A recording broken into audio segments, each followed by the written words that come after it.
నమస్తే, welcome to ఐట్రెడ్. Sugar వ్యాధిగ్రస్తుల్లో ఎక్కువగా గుండెకు సంబంధించిన సమస్యలు చూస్తూ ఉంటాం. కొంతమందికి అది ప్రాణాంతకం కూడా కావచ్చు. అయితే ఎందుకు ఇలా జరుగుతుంది, దీనికి కారణాలు అండ్ సొల్యూషన్స్ ఏంటి, దీని గురించి డాక్టర్ కపిల్ ఉన్నారు, ప్రముఖ కార్డియాలజిస్ట్ అపోలోలో. వారిని అడిగి మరిన్ని వివరాలు తెలుసుకుందాం. నమస్తే సార్. నమస్తే అండి. కపిల్ గారు, మనం ఇంతకుముందు గుండెకు సంబంధించి చాలా సమస్యల గురించి మాట్లాడుకున్నాము. అయితే ఇప్పుడు ప్రతి 10 మందిలో 5గురికి ఈజీగా డయాబెటిక్ ఉంది. సో చాలామంది ఏంటంటే మాకు డయాబెటిక్ వచ్చింది అని అంటే మాకు ఇంకా హార్ట్కి సంబంధించిన ప్రాబ్లమ్స్ కూడా ఇంకా వస్తాయి అన్న భయంలో ఉంటారు. అండ్ మనం చూస్తున్న కేసెస్లో కూడా చాలా వరకు హార్ట్ ప్రాబ్లమ్స్ ఉన్న వాళ్ళకి డయాబెటిక్ కూడా ఉంటుంది. ఎందుకంటారు ఇట్లా? డయాబెటీస్ అనేది ఒక లైఫ్ స్టైల్ డిసీజ్ అండి. It's like part of it is genetic. కొంతమందిలో జన్యుపరంగా పేరెంట్స్ ఇద్దరు డయాబెటీస్కి గురి అయ్యి ఉంటే పిల్లల్లో 15 to 30% ఛాన్స్ దట్ వాళ్ళకు కూడా డయాబెటీస్ వచ్చే అవకాశం ఉంటుంది. బట్ మిగతా 70 to 80% వాళ్ళల్లో డయాబెటీస్కి రీజన్ వాళ్ళ లైఫ్ స్టైల్.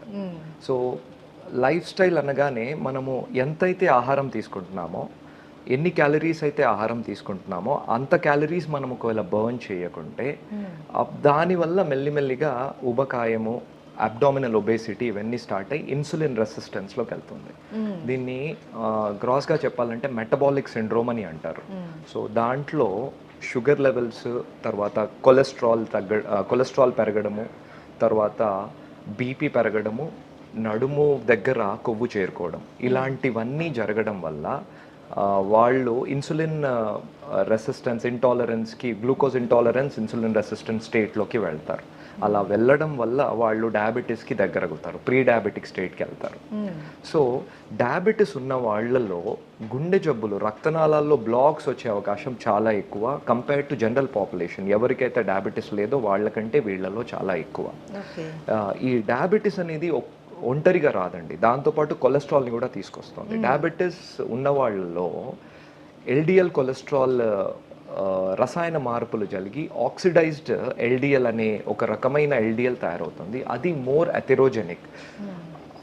సేమ్ లెవెల్, ఇప్పుడు సపోజ్ నాన్ డయాబెటిక్ వాళ్ళలో కొలెస్ట్రాల్, బ్యాడ్ కొలెస్ట్రాల్ అనేది సపోజ్ 70-80 ఉంది.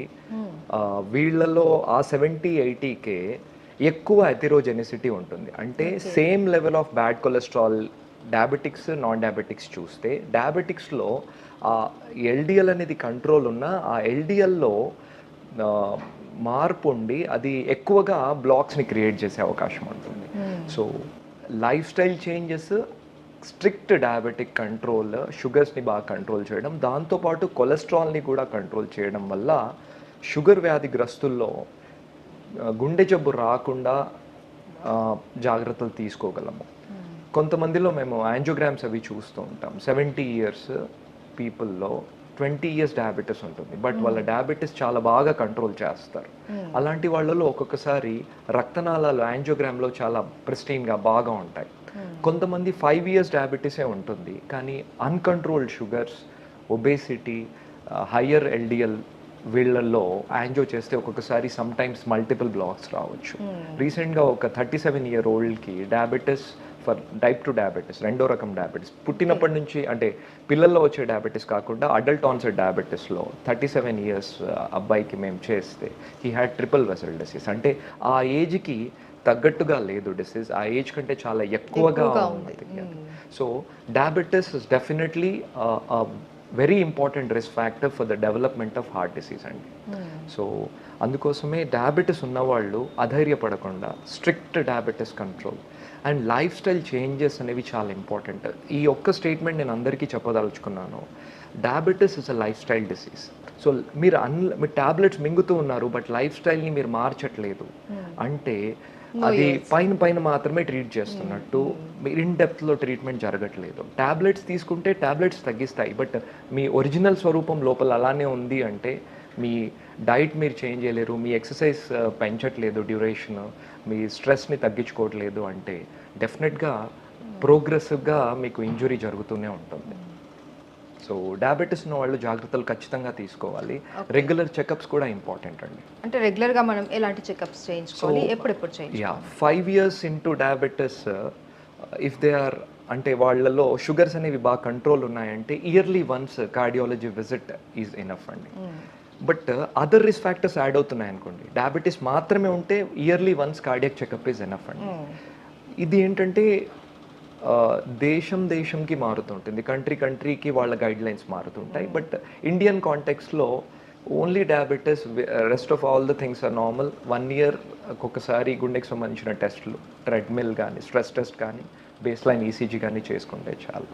ఒకవేళ డయాబెటీస్ కంట్రోల్ అనేది సరిగా లేదనుకోండి, ఇంకొంచెం ఫ్రీక్వెంట్గా అట్లీస్ట్ 6 months దీంట్లో ఉండాలి. వాళ్ళలో గుండెకి సంబంధించిన సిమ్టమ్స్ గురించి ఎడ్యుకేట్ చేయడం అనేది చాలా ఇంపార్టెంట్. డయాబెటీస్ ఉన్న వాళ్ళలో బ్రెత్లెస్నెస్ ఆన్ ఎఫర్ట్, నడిస్తే ఆయాసపడడం, ఇన్ని రోజులు లేని నడిస్తే ఆయాసపడడం రావడము, మెట్లెక్కితే ఆయాసపడము, త్వరగా అలసిపోయినట్టుగా ఉండడము, ఇలాంటివి ఉంటే త్వరగా డాక్టర్ని కలవాలి. ఇలాంటివి లేదు అంటే at least 6 monthly, even if your sugars are not control, 6 monthsకి ఒకసారి కలిస్తే చాలు. But yearly once for every one అండి. After 40, it is like everyone, even if they don't have diabetes, it is better to get evaluated yearly once. చాలా మంది ఏంటంటే sugar ఉన్న వాళ్ళకి, హార్ట్ ప్రాబ్లం ఉన్న వాళ్ళల్లో స్టంట్ వేయడం కానీ, లేకపోతే హార్ట్కి సంబంధించి ఏదైనా సర్జరీ జరగడం కానీ ఇలా జరిగినప్పుడు వాళ్ళు కోలుకోవడం కూడా చాలా లేటుగా అవుతుంది డయాబెటిక్ లేని వాళ్ళతో కంపేర్ చేస్తే అనేసి అంటూ ఉంటారు. సో అలాంటప్పుడు మనం ఏం చేయాలి, ఎలాంటి జాగ్రత్తలు తీసుకోవాలి, ఇంకా ఎక్కువ ఏమైనా ప్రికాషన్స్ తీసుకోవాల్సి ఉంటుందా? సో డయాబెటీస్ ఉన్న వాళ్ళలో యూజువలీ మాకు యాంజియోస్ చేస్తే, డయాబెటీస్ ఉన్న వాళ్ళలో యాంజియోగ్రామ్కి నాన్ డయాబెటిక్ పేషెంట్స్లో ఉన్న యాంజియోగ్రామ్స్కి సింపుల్ తేడా ఉన్నాయండి. డయాబెటీస్ ఉన్న వాళ్ళలో యూజువలీ డిఫ్యూజ్ డిసీజ్ అంటాం. అంటే ఏంటంటే చాలా ఏరియాల్లో డిసీజ్ ఉంటుంది, డిస్క్రీట్ కాకుండా ఇక్కడ మాత్రమే కాదు చాలా ఏరియాలో డిసీజ్ ఉంటుంది. దాన్ని డిఫ్యూజ్ డిసీజ్ అంటూ ఉంటాం. మల్టిపుల్ బ్లాక్స్ ఉంటాయి, మల్టిపుల్ ఆర్టరీస్ ఇన్వాల్వ్ ఉంటాయి. ఒక్కొక్కసారి అసోసియేటెడ్ కిడ్నీ డిసీజ్ ఉంటే కాల్షియం కూడా అక్కడ డిపాజిట్ అయి ఉంటుంది. అదే నాన్ డయాబెటిక్స్ ఉన్నారు, కొంతమందికి వేరే రిస్క్ ఫ్యాక్టర్స్ వల్ల గుండె జబ్బు, హార్ట్ అటాక్ లాంటి సస్పెక్ట్ చేస్తే, వాళ్ళలో చేస్తే యూజువలీ ఒక ఏరియాలో ఉంటుంది, లేదా ఒక ఆర్టరీలో మాత్రమే, లేదా 2 ఆర్టరీలో ఉంటుంది. So multi vessel disease, multiple blocks ఉండేది డయాబెటిక్స్లో చాలా కామన్. డిఫ్యూజ్ డిసీజ్ సైజ్ అనేది యూనిఫామ్గా థిన్ అయిపోతూ ఉంటుంది, రక్తనాళం సైజ్, అది యూజువలీ డయాబెటీస్లో ఉంటుంది. డయాబెటీస్ అండ్ ఫీమేల్ జెండర్ అండి, ఆడవాళ్ళలో diabetes with obesity is not a good combination. వాళ్ళల్లో పర్టికులర్లీ పోస్ట్ మెనోపాజల్, నెలసరి ఆగిపోయిన తర్వాత వాళ్ళల్లో ఈ డయాబెటీస్ ఉండి, ఉభయకాయం ఉండి 50 సంవత్సరాలు దాటిన ఆడవాళ్ళల్లో యూజువల్లీ డిసీజ్ అనేది చాలా డిఫ్యూజ్గా ఉండే అవకాశం ఉంటుంది. సో జాగ్రత్తల పరంగా వస్తే మనం ఇంతకుముందు డిస్కస్ చేసినట్టుగా రెగ్యులర్ చెకప్స్ అవి చేసుకోవాలి. స్టెంటింగ్ తర్వాత ఇంకా స్ట్రిక్ట్ బ్లడ్ షుగర్ కంట్రోల్ అనేది చాలా ఇంపార్టెంట్. అండ్ బైపాస్ తర్వాత usually for conventional bypass sugars high ఉన్న వాళ్ళలో కొంచెం వూండ్ హీలింగ్ ప్రాబ్లమ్స్ అవి ఉంటూ ఉంటాయి.